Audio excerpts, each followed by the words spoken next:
she'll be ready. I guess we'll start off by just having a little discussion before the presentation. Did anybody have any questions that they want to start off the meeting with on the drafts that were in your board with, the manual audit?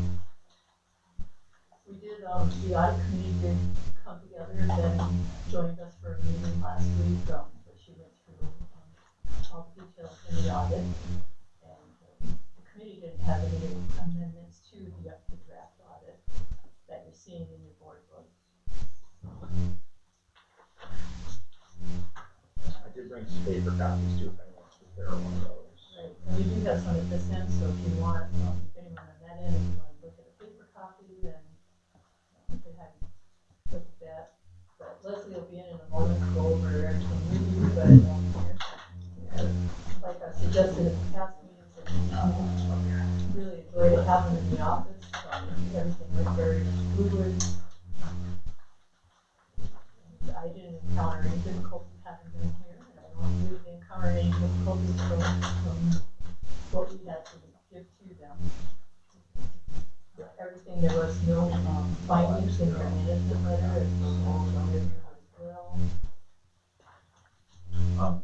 Housekeeping, are we going to do, Jen, just the IDA? We're going to go through each report that's our agency.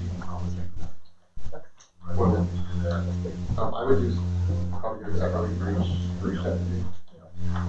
And your live stream right now for the IDA, that's the requirement, doesn't apply to the others, whether you do or not. It's from you. Right. Okay.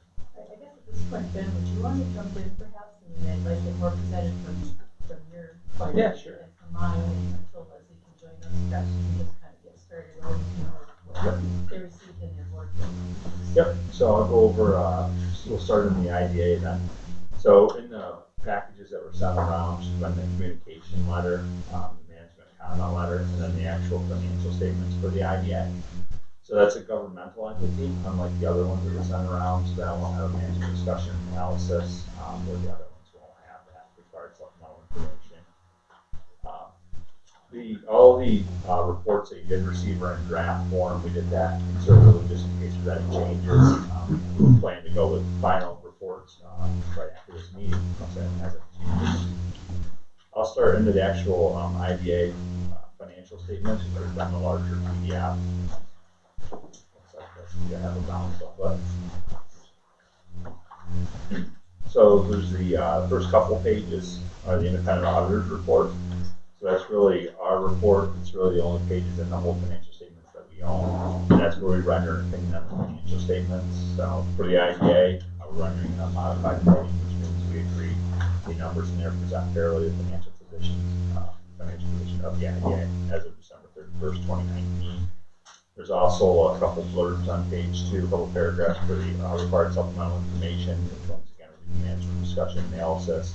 Then also the schedule of projects, which is probably one of the more comprehensive pages in the report, and that follows behind the report, and that breaks out all of the pilot agreements and all the other job creation numbers that are ultimately input to the parish reporting model by Karen and reporting annually to the state. Behind that, it starts into the management discussion and analysis, which starts on page 4. That goes up through page 4D.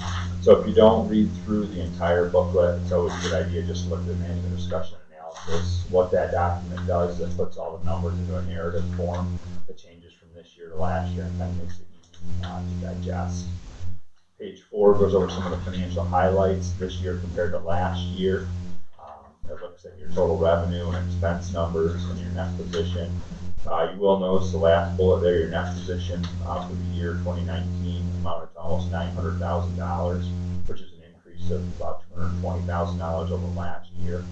The bulk of that increase is really due to the receipt of project fees in the 2019 year. There was some large ones for the solar that was received.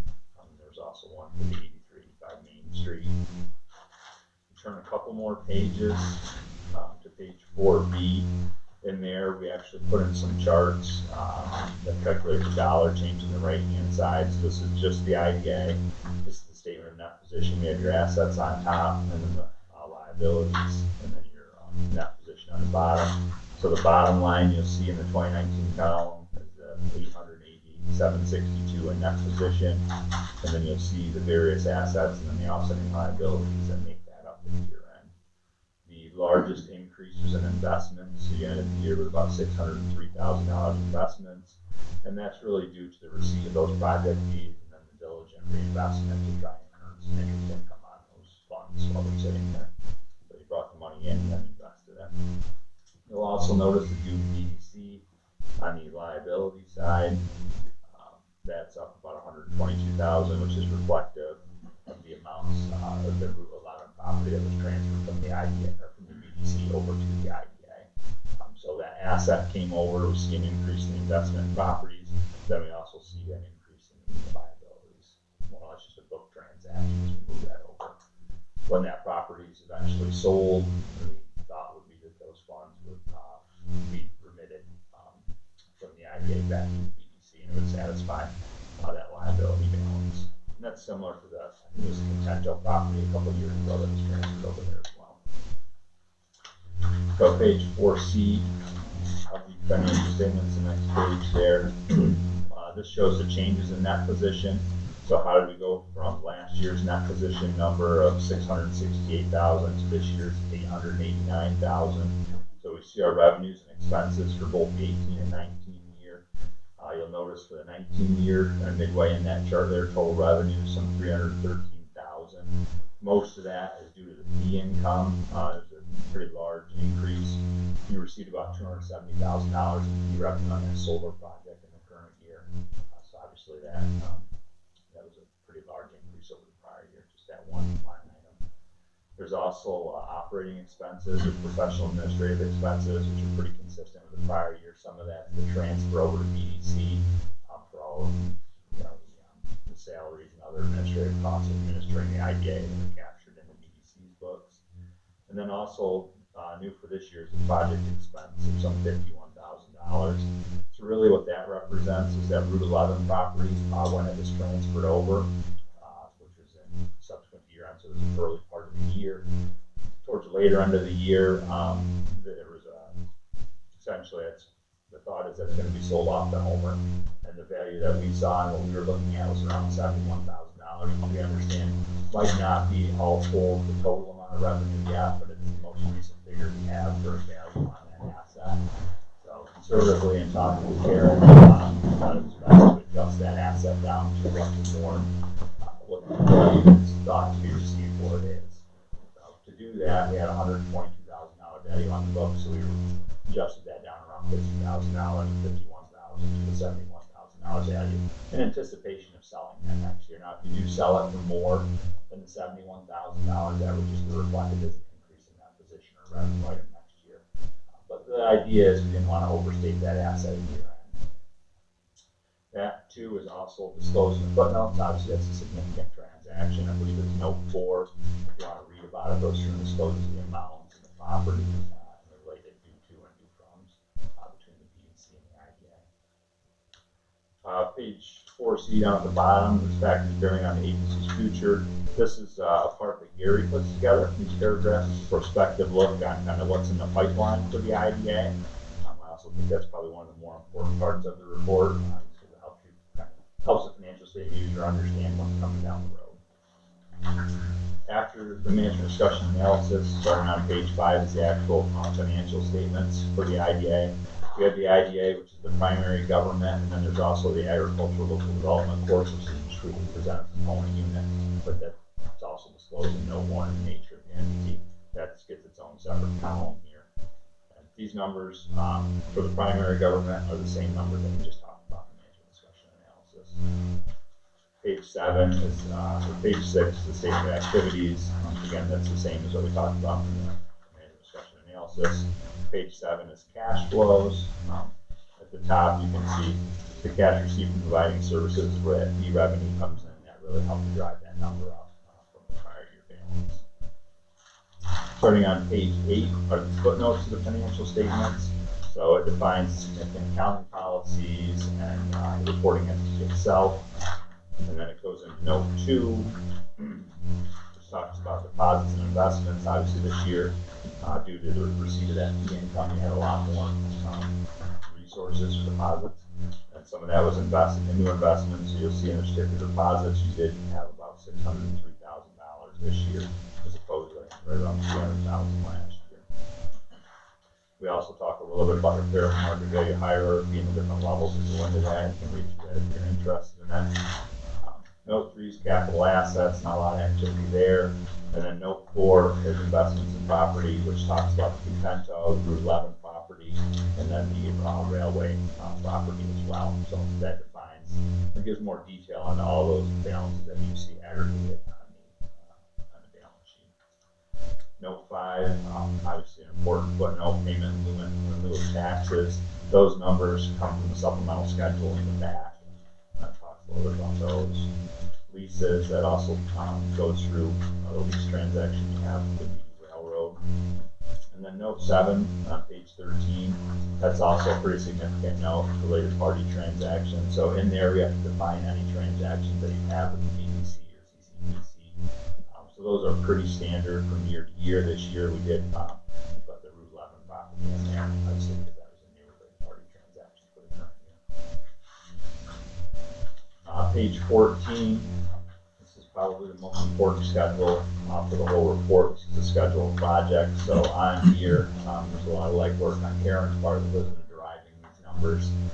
But in here you'll see all the different projects that you were involved in during the last year, and all the different sales tax exemptions, mortgage tax exemptions, pilot agreements, and then also, you know, the different property values and the jobs created for the respective projects, all outlined here. And this all ties into the parish reporting that's done and due at the end of this month. And then behind that is just a gas letter, government auditing standards, because we do got the audit in accordance with the government auditing standards. We have to talk about internal controls over financial reporting and what we do to look into those. More importantly, if we identify any deficiencies, which we did not, it would be disclosed in this letter, or any compliance issues would also be disclosed in this letter. Leslie, do you want to talk about maybe the communication letter and the Sure. letter a little bit? Not much to cover. No, that's a good thing. Yeah. So the communication letter, should probably be on the top of the pile there. It starts out talking about significant audit matters. There were new accounting pronouncements this year under GASB, the Governmental Accounting Standards Board. As we'll see when we do the BBC, there were some new things that came down the pipe for not-for-profits. But there was nothing under GASB. And there's disclosure, investment in property, we think is probably the most significant disclosure in these financial statements. And as Ben had mentioned, there's other important things in there as well, like the party, footnotes, etc. And then on the second page, and these are all things that we are required to communicate at the end of an audit under audit standards. So pretty much it stays the same from year to year. But on the second page, if there were any difficulties, you know, we would tell you that there were no difficulties, just the opposite. We want to thank Karen and everyone for their help during the audit. And as usual, it's always a great audit, and we love being here. No corrected and uncorrected misstatements that we need to communicate to you. No disagreements with management. Management representations, every year we get a letter that management signs that pretty much tells us that they've given us everything that we need to complete the audit. There's nothing that would affect our audit opinion that we don't know about, that kind of thing. No consultations with other accountants, and no other audit findings or issues. And under other matters, this is just telling you that there are required supplementary information in the form of management's discussion and analysis. We don't audit that per se, but we look at it in terms of the financial statements to make sure that everything looks reasonable. So it's just giving you an update on that. And then the schedule projects, the same sort of thing. We audit it in relation to the financial statements themselves. So that's the letter for the communication. And then the management comment letter really doesn't say anything except that we noted no material weaknesses. We had no findings or anything that we need to communicate to you. So very good audit. And just to jump back to the audit process real quick, so the audit was conducted about a week we had 2 people plus myself on site here to do the audit. And once again, that's the audit of all 3 entities. I thought it went very well. We do our normal auditing procedures, which is substantively testing the larger balance sheet accounts, and then also looking at revenue and expenses, both analytically and substantively. We also do inquiries, so hopefully most of you receive the board inquiries, and then I'll be an email. It's your opportunity really to communicate directly with us if there's any particular areas you want us to look at or any concerns that you may have. We do a really long inquiry with Karen, one to ascertain any risks that are outside of our normal spectrum of risks we look at, but also to understand if there's any transactions that require disclosure in the footnotes that we haven't previously disclosed. So you guys get spared that, but Karen does not. And then normally we will randomly also inquire with employees. So I always ask Gary a couple questions, and then also Sandy too, just to kind of help us understand all the different risks that are involved in here. But in general, I thought it was a very productive audit. I thought it went very well. And we got a little exercise in too. So that's always a benefit. So any questions on the IPA? Questions from anybody?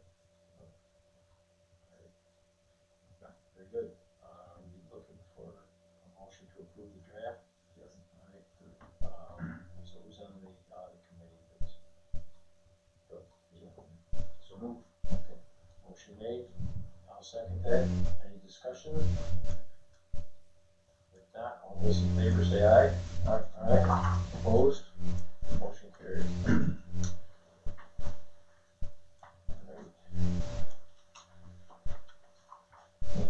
Yes, Karen. So we're going to Jump right into the monthly financials. yeah.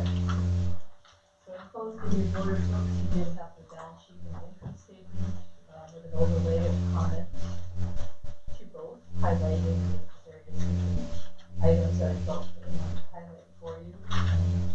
If you have any questions on any of the information.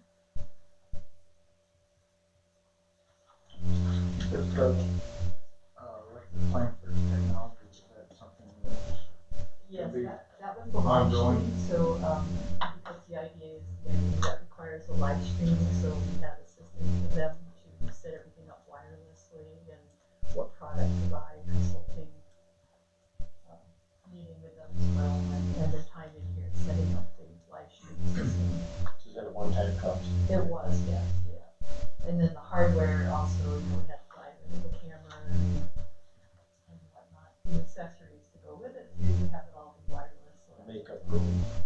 Right, the wardrobe and others. Yeah. No, and as if we encounter any costs associated with that, I'll point it out for you too, seeing it as something out of our, it was unbudgeted, so we were aware of it at the time of the budget. Any other questions for Karen? Make a motion to adjourn the ADA. Have a second? Michael, I do want to update the IDA board on one thing. Okay. Because it's specific to the IDA board. So, just for information, we have received an application for a tax agreement from the 90 megawatt project proposed for the towns of Homer, Cortlandville, and Solar. We received that a couple of weeks ago. We have not begun to negotiate with the company at this point, other than, we gave I guess a cursory review as to what they're, looking for preliminarily. But I've had a discussion with the company, and we're going to slow walk that application until we learn more about the budget amendment that the governor has put forward that would change the process that the state uses to permit sites that are that large, and it could have a real impact on work that we do with the IDA with respect to negotiating an agreement with the company that's fair to them and fair to the local taxpayers under the, I guess the broad outline of the budget amendment. A number of state agencies are going to be involved in this process, including NYSERDA. They may actually set the standard that we simply follow. We're not really sure, but the whole point of this is that the governor has set very aggressive threshold for the state to be dependent on renewable energy, and he wants to hit that goal by 10 years from now. The only way to get to that goal is to speed up the permitting process for these mega solar sites. Right now, under the Article 10 approach, it can take upwards of 4 years before a company gets to go ahead, and obviously the threshold will be met if that cumbersome process stays in effect. So the idea is to streamline it, make it quicker, under a year deadline point of submission, which is a vast improvement over what you're saying now. EDF, the company that made the application to us, would retroactively get themselves involved with that process. So it doesn't make a lot of sense for us right now to get into any kind of a negotiation if all that work is going to go away when we find out what this budget amendment's all about. The IDA board is going to have obviously a role to play in that whole citing, not the citing process, but the financial piece of the process. I just want to bring you up to speed on where it's at. So you may hear things on the street about they've submitted a pilot, they have, but we're waiting. We're standing still a little bit until we learn more. All right, thank you. Okay, with that, resubmit my motion to adjourn. Is there a second?